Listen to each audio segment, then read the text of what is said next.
Manger à IG bas pour aller perdre du ventre. Bienvenue à toi sur cette vidéo. Alors si tu es ici, c'est que tu sais peut-être ce que c'est une alimentation à IG bas. Donc justement, on va y venir. Peut-être que tu ne sais pas à quoi ça correspond, mais on va voir est-ce que avoir une alimentation telle va nous permettre d'aller perdre de manière efficace, efficiente, plus particulièrement au niveau du ventre, et surtout qu'est-ce que dit la science, les observations, les études autour de cette alimentation. Tu vas voir que ça va être intéressant, mais avant de rentrer dans le vif du sujet, je t'invite juste en dessous à mettre un petit like sur cette vidéo. J'ai mon ordinateur à droite, j'ai passé du temps à aller piocher dans les études, tu vas voir, à te faire du contenu de qualité. Donc pour nous encourager à continuer à faire ainsi, mets un petit like, ça envoie des signaux à YouTube pour montrer que cette vidéo est intéressante et voilà, ça nous aide beaucoup. Pareil, si tu as des commentaires, des questions à poser durant cette vidéo, eh bien tu les poses et moi, c'est moi qui réponds personnellement aux commentaires, donc je regarde de manière régulière, donc n'hésite pas à les poser. Et si tu penses que cette vidéo, ça serait intéressant de la faire découvrir,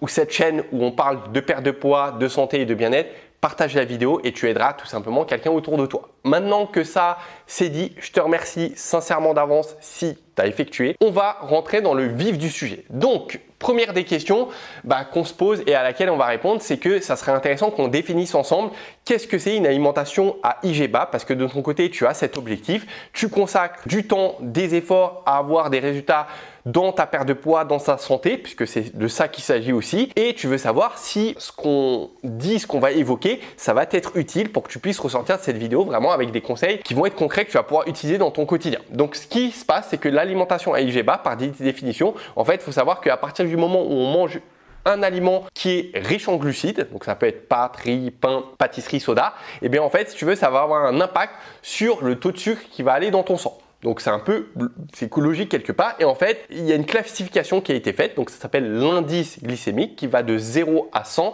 qui va classifier ces aliments. Donc très rapidement, en fait des aliments qui vont être classés au-delà de 70, ça veut dire que ça va avoir un fort impact sur ta glycémie, et derrière on va voir justement les conséquences dans un instant. Entre 56 et 69, c'est indice glycémique moyen, donc faible impact sur le taux de sucre dans ton sang. Et en dessous de 55, eh bien en fait, c'est un indice glycémique qui est dit faible. Donc en fait, notre job, ton job, c'est tout simplement d'aller consommer un maximum d'aliments qui vont avoir un faible indice glycémique. C'est ce qu'on va aller viser. Pourquoi ? Et c'est là que ça devient intéressant, c'est que je suis allé voir les études autour de ça, donc sur les bienfaits santé, mais également sur les autres aspects. Donc, je te lis ce que j'ai trouvé. Je te fais la traduction puisque c'est en anglais.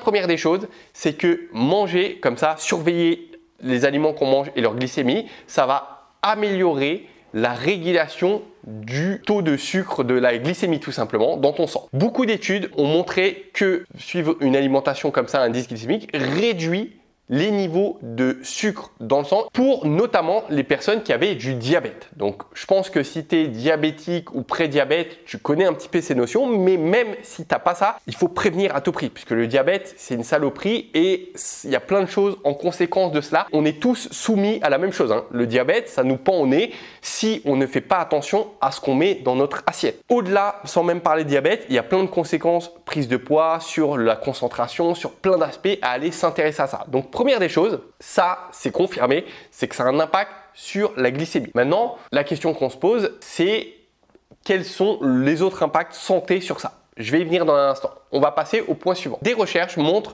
que en suivant une alimentation qui est faible en indice glycémique, va améliorer sur le court terme la perte de poids. Et ça, c'est intéressant. Donc là, il y a plein d'études, j'en ai sous les yeux, mais en somme, le mot qu'il faut retenir ici, c'est le court terme. Retiens ça, c'est que tout changement que tu vas effectuer, que ce soit dans ton activité physique, dans ton sommeil, sur le niveau stress, grignotage, ou notamment sur l'alimentation, en fait, vont avoir des impacts sur le court terme. C'est pour ça que c'est important de bien faire les choses quand tu débutes, parce qu'en fait, si tu ne bénéficies pas de cet effet de levier sur le court terme, ton organisme va s'habituer forcément parce que on va pas pouvoir utiliser notre effet de levier de manière indéterminée. En fait, changement, action de ton côté, réaction de l'organisme, et bien ça, on va pouvoir l'utiliser. C'est pour ça que dans le début d'une perte de poids, j'insiste à chaque fois pour les personnes qui démarrent, par exemple le challenge de 7 jours que tu trouveras en lien, c'est un challenge gratuit que j'ai mis en place, où à l'intérieur, on fait du sport, je te donne des conseils ou une alimentation et j'insiste dès la première vidéo. En fait, tu t'inscris. Il y a une première vidéo. Cette vidéo, elle dure 6 minutes. Je sais parce que j'ai des statistiques.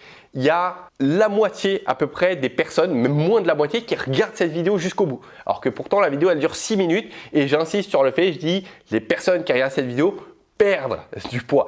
Malheureusement, tout le monde ne la regarde pas et du coup, dès le début, les choses ne sont pas faites sérieusement.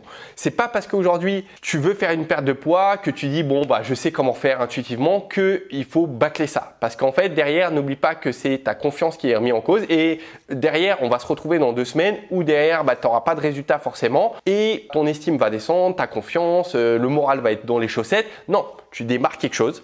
C'est le bon timing. Ça ne veut pas dire que tu vas t'investir corps et âme, mais on fait correctement les choses. Donc, ça prend 6 minutes par exemple de regarder cette vidéo. Cette vidéo, pareil, prends des notes, fais en sorte que quand tu ressors derrière, tu aies des conseils concrets que tu vas pouvoir utiliser. Et par conséquent, tout ça pour dire qu'on a un laps de temps court quand on démarre quelque chose, donc autant les faire correctement. Je referme la parenthèse. Troisième des études, ça pourrait être bénéfique pour le foie. Une alimentation faible en glycémie pourrait réduire le gras au niveau du foie et les niveaux d'enzymes par rapport à l'alcool, bref, et d'autres maladies. Donc ça, c'est plus d'un point de vue santé. Donc la question qu'on se pose maintenant, c'est est-ce que avec ces études et d'autres que j'ai pas mises, mais est-ce que ça va avoir un impact concret sur ta perte de poids? La réponse est oui. L'explication est très simple, c'est qu'aujourd'hui, plus en fait, ce qui se passe, c'est que le taux de sucre que tu vas avoir dans ton alimentation, qui est dû soit une alimentation en fait qui va être riche, un repas qui va être riche, soit une alimentation qui va être riche en glucides, ça va augmenter ton taux de sucre dans le sang. Si ton taux de sucre est augmenté comme ça d'un coup, ce qui se passe, c'est qu'on a une hormone stimulée par le pancréas qui s'appelle l'insuline. Cette insuline, c'est notre amie. Elle vient là pour diminuer notre taux de sucre dans le sang. Sauf que ce taux de sucre, en fait, elle va aller le stocker dans les cellules pour diminuer. Donc, elle va le stocker soit sous forme de réserve énergétique rapidement utilisable, soit elle va le stocker sous forme de graisse utilisable par la suite. Et nous, c'est surtout ce que l'on veut pas. Donc c'est pour ça qu'on va veiller à avoir cette glycémie qui est stable pour faire en sorte que d'une part, il n'y a pas de stockage et d'autre part, moins l'insuline en fait va être stockée dans tes journées, plus tu vas pouvoir perdre des graisses plus longtemps dans ta journée. Et qui plus est, alors là, j'ai pas les études, mais il y a d'autres vidéos que j'avais fait à cet effet-là, c'est que c'est encore plus vrai pour les graisses au niveau du ventre parce que justement l'insuline aura plus de facilité en fait à stocker à ce niveau-là. Donc en fait, tu as tout intérêt à aller dans ce sens-là. Mais attention, ça fait pas toute la différence. Je vais venir dans un instant et je vais t'expliquer justement quel est l'impact et je vais essayer de te retransmettre au mieux la proportion vraiment l'impact que ça va avoir. Donc oui, c'est un impact concret, il faut s'y attarder. Qu'est-ce qui influence aujourd'hui l'indice glycémique d'un aliment? En fait, c'est sa quantité de fibres alimentaires.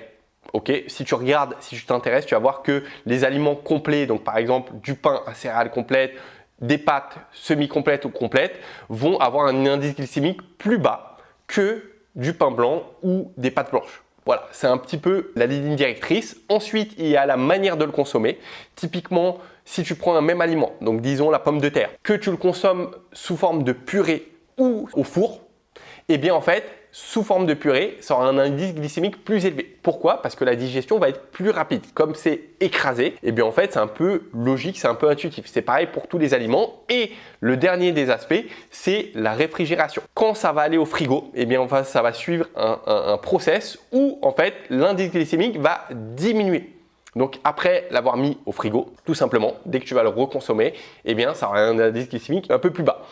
Donc comment faire pour manger à indice glycémique bas? Comment remplir tes assiettes? Donc en fait, tout simplement, ce que je te conseille, c'est d'aller sur internet et de taper aliments indice glycémique tout simplement. Tu vas tomber sur des listes. Alors le fais pas tout de suite, tu pourras aller le faire après avoir visionné cette vidéo. Déjà, comprends l'ensemble de ce que je vais te partager et tu vas voir que tu auras les aliments qui sont catégorisés. Chose importante, à savoir 2 choses que tu dois retenir. La première, c'est que du jour au lendemain, c'est pas forcément bien d'aller changer complètement ton alimentation. Puisque si tu t'attardes sur des alimentations à indice glycémique bas, tu vas rajouter beaucoup de fibres alimentaires. Donc au niveau de la digestion, ça peut être délicat, ça peut créer des complications. Donc il faut y aller plutôt crescendo.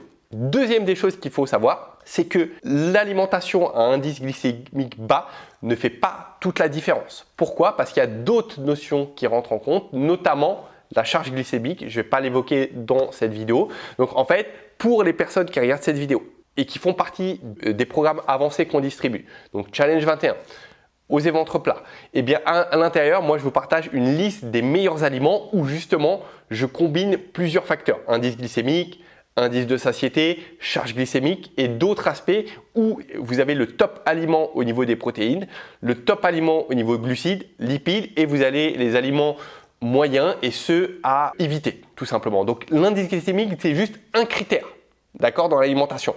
C'est pas tout, ça ne fait pas tout. Je tiens à préciser puisqu'il y en a justement, ce qui se passe, c'est qu'il y a beaucoup de bouquins autour de l'indice glycémique. Il y a des personnes qui ne jurent que par ça. D'ailleurs, il y a des personnes qui sont spécialisées. Je vous fais perdre du poids par le biais de l'indice glycémique. Ok, d'accord. En effet, comme on vient de le voir, ça a toute sa pertinence d'aller s'intéresser à ça, mais ça ne fait pas toute la différence, hein. Tu commences à avoir cette alimentation et derrière, au niveau de l'alimentation, c'est pas structuré. Au niveau calorique, la répartition des macros, les autres aspects que je vais y venir dans un instant, plus l'activité physique, tu vas pas avoir de résultat, hein. Donc, c'est important de se dire, ok, c'est qu'un seul critère. Donc, ce qui nous amène à la question suivante, c'est est-ce que toi, de ton côté, tu devrais t'attarder sur cette notion? Est-ce que tu devrais commencer ce type d'alimentation? Donc, la réponse est bien évidemment oui, il faut s'y intéresser, mais ça vient que dans une troisième étape au niveau de l'alimentation. Alors, écoute ce que je vais te dire parce que c'est vraiment important. La perte de poids, pour que ce soit visuel là sur la caméra, il faut le prendre comme une chronologie, d'accord? D'accord, ça correspond à 100%. Ta perte de poids, d'un côté, ça va être ton métabolisme, sa réactivité, ce qui va faire que ça va être un gros bloc qui va être important et qui va nous amener à observer les résultats que tu vas avoir. Le second bloc, ça va être ton activité physique, la pertinence de ton activité physique. Ok, donc déjà là, on a la moitié, on va pouvoir prédire tes résultats. Ensuite, il y a le gros bloc alimentation. Ça, c'est vraiment un gros bloc puisqu'il y a beaucoup de choses. Dans ce gros bloc, il y a d'une part le fait tu manges en dessous de tes besoins caloriques, donc cette partie calorique elle soit bien réalisée. Tu as la répartition de tes macronutriments et ensuite tu as la dernière étape un petit peu qui est la source et la qualité de tes aliments. Mais ça, comme tu vois, c'est juste une petite proportion de tout l'ensemble des choses. Sans parler, j'ai même pas encore parlé du côté grignotage, du côté sommeil, du côté stress, ça fait partie de la prise. Donc comme tu vois, c'est un petit aspect qui correspond peut-être, à 5%, 10%. Donc oui, c'est bien, on va aller s'intéresser dessus. C'est ce quoi il faut veiller d'un point de vue perte de poids, mais aussi d'un point de vue santé, parce qu'il y a beaucoup d'impact justement sur le fait, par exemple, que tu n'aies pas de coup de barre après avoir mangé un repas, que ton énergie soit diffusée dans le temps. Ça va te permettre aussi d'avoir une meilleure activité physique parce que l'énergie va pouvoir être diffusée dans le temps. Au niveau de la digestion, ça va être mieux si c'est maîtrisé, si tu n'apportes pas des fibres d'un seul coup. D'un point de vue microbiote, ça va le nourrir de manière saine, donc ça va nourrir sainement ton cerveau. D'un point de vue santé, au niveau de ton système immunitaire, sur plein d'aspects, ça va avoir un impact. Sauf que, rappelle-toi, c'est que 10% du total. Donc, ce que tu dois retenir dans cette vidéo, c'est que avoir une alimentation à un indice glycémique bas, c'est prouvé comme efficace sur plein de points de vue. 2, est-ce que tu devrais, toi, la pratiquer? La réponse est oui, je t'invite à t'attarder dessus. Et ce que tu peux faire, c'est aller après cette vidéo, tout simplement taper sur Internet, indice glycémique aliment, liste. Et avec ces mots-clés-là, tu vas tomber tout simplement sur une liste. D'ailleurs, sur la vidéo, ça va s'afficher là pour que tu puisses un petit peu voir. Et derrière, tout simplement, à veiller à apporter ça dans ton alimentation. C'est ce que tu dois retenir de cette vidéo. Si tu as des questions, puisque peut-être que je n'ai pas tout abordé, mets-les en commentaire. Je vais être attentif à voir quelles sont tes questions. Je vais y répondre, comme je te l'ai dit, personnellement. Et sur ce, on se dit à très vite. N'oublie pas le petit like. Partagez également cette vidéo si tu penses qu'elle peut être utile à quelqu'un autour de toi. Moi, je te remercie et je te dis à très vite. Et n'oublie pas, ma chère, que ce soit dans ta perte de poids ou dans ta vie, on ne lâche rien. Ciao!